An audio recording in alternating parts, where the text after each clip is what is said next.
Updated February 19, 2018 165,549 Embattled real estate firm mcgrath plans to appoint billionaire Kerry Stokes' former top executive Peter Lewis as the new chairman to help property millionaire John mcgrath overhaul the company he founded.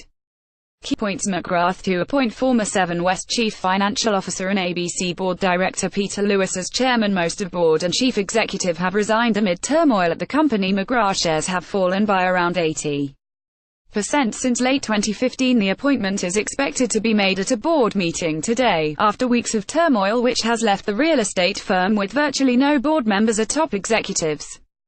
Outgoing chairwoman Cass O'Connor and non-executive directors Elizabeth Crouch and Kath Rogers will step down today. Board member Nigel Dewes, who founded Fairfax Digital, resigned last month, while chief executive Cameron Judson and company secretary Morgan Sloper left the company last Friday. Mr. Lewis is a former chief financial officer at 7 West Media and was a key member of Seven's management team for 15 years before leaving in mid-2013. He is also on the ABC board and prepared an efficiency report on the ABC and SBS for then Communications Minister Malcolm Turnbull.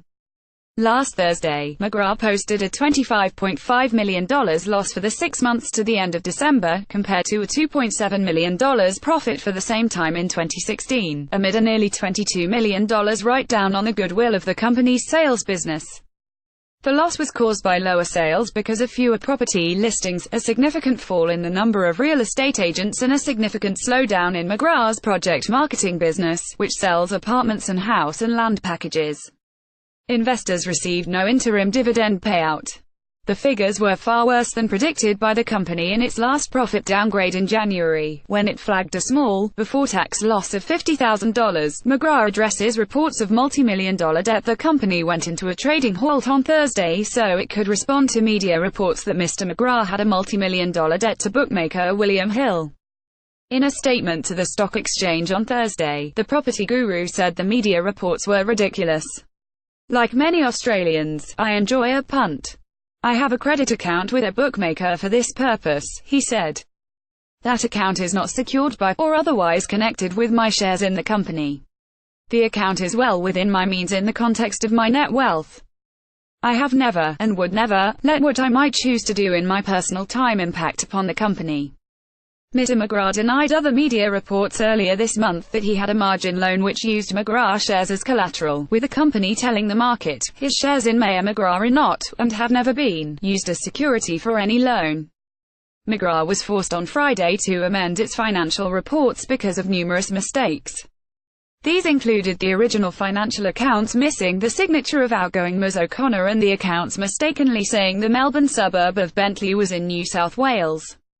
The company also corrected mistakes to its net profit, before-tax earnings, net assets, operating cash flow, and revenue figures. The Australian Securities Exchange has asked the firm on more than one occasion so far this year to check if it needed to update the information it gave to the market. The firm has been hit by the end of the property boom in Sydney and a regulatory crackdown to cool the housing market, including restrictions on foreign buyers and investors. mcgrath shares were up 2.4% to 42 cents at 200 p.m. AEDT. The real estate firm floated on the stock exchange in 2015, but its shares have dropped 80% since it listed at $2.10. mcgrath was founded in 1988 and has 97 offices on Australia's east coast, but a number of key real estate agents have left the firm to join rival agencies.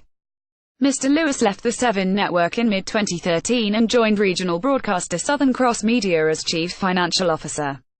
However, he resigned a couple of months later following a profit downgrade and the resignation of the company secretary and a board director.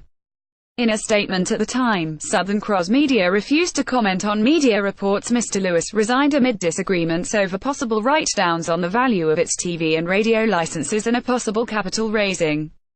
Topics: housing industry, business economics and finance. Australia First posted February 19, 2018 155,604.